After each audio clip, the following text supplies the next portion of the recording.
It's pretty obvious that e-bikes have a speed advantage when it comes to pedaling up hills. 500 extra watts of peak power definitely puts some vim into your legs.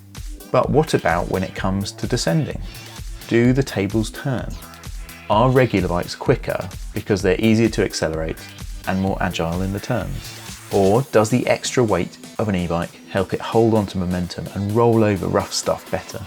Honestly, we're not sure, but we're going to have a lot of fun trying to find out in our e-bike versus bio-bike challenge.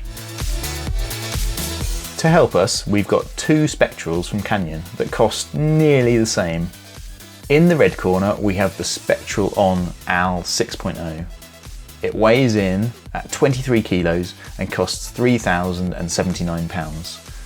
For that, you get the Shimano Steps E8000 motor, 150 millimeters of travel front and rear, and an alloy frame.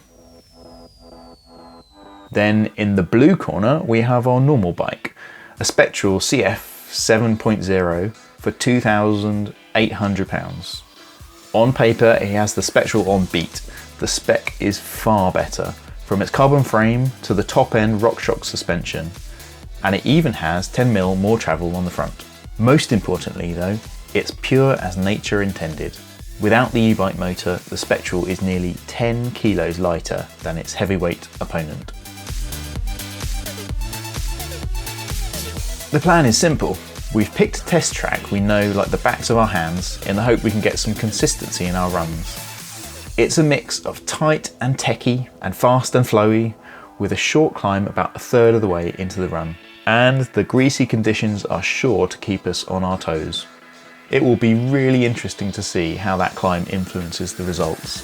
And to do that, we're going to work out the split times for that section. After a sighting lap, we'll do 2 timed runs on each bike and then take the fastest of those 2. Okay, it's not totally scientific then, but as much as we can manage given the time of year. And after all, it's only meant to be a bit of fun at the end of the day.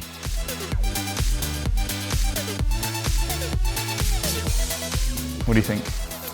Well, obviously the biggest difference is it's a classic kind of battle between stability and agility, isn't it really? It's going to be track dependent to a large degree. If we were in Morzine right now and we're going to be doing timed runs of Plenty or something, I have no doubt that the e-bike would be faster, because once it's got that momentum going and you're just ploughing over massive braking bumps and stuff, it's going to suck that up, isn't it? It's just going to keep monster trucking down the hill.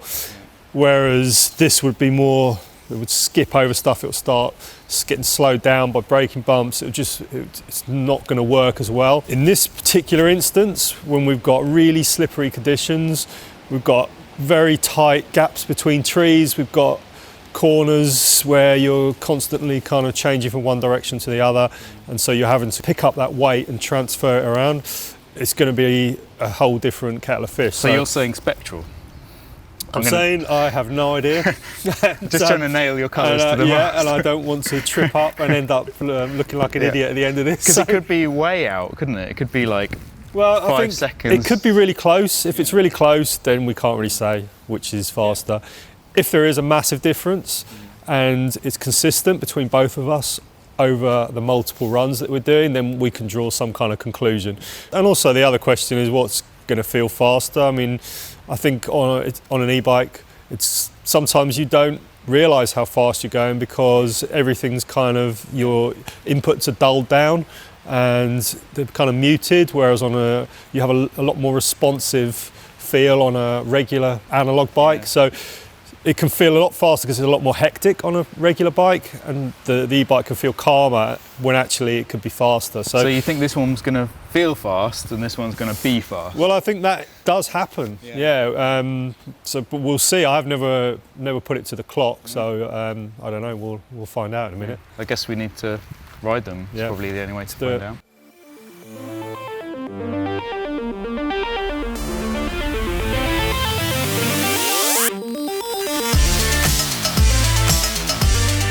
Danny started off on the naturally aspirated Spectral and put in 2 runs that were pretty consistent within 2 seconds of each other.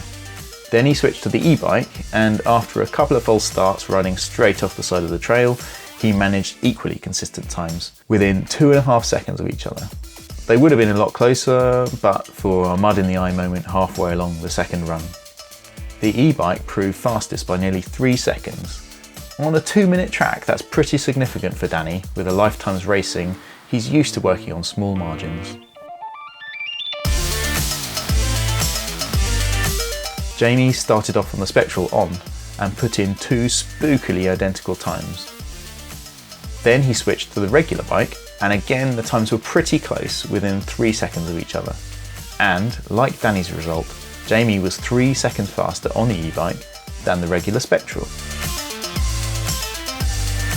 Interestingly, the little climb in the middle seemed to make no difference to the times either.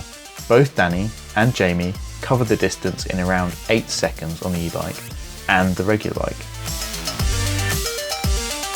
Okay, so that's case closed then. The e-bikes are conclusively faster than the regular bikes.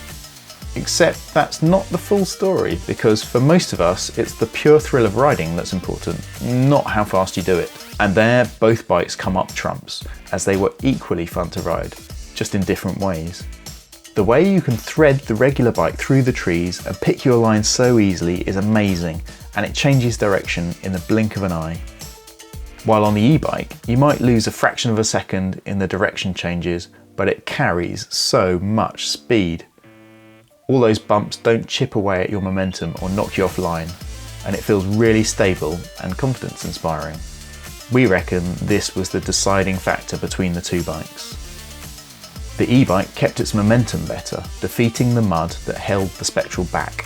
It proved less tiring to ride too, so we were smoother and less on the ragged edge. Yes, this test cannot provide a definitive answer to whether e-bikes are faster downhill, but the results have certainly taken us by surprise and given us cause for further testing. How will drier conditions or a steeper, more technical track shake things up? Change a few variables and the result could be very different. We can't leave it there then. This video is ripe for a sequel, so let us know in the comments which bikes you think we should pit against each other and where you think we should ride. That's it, thanks for watching.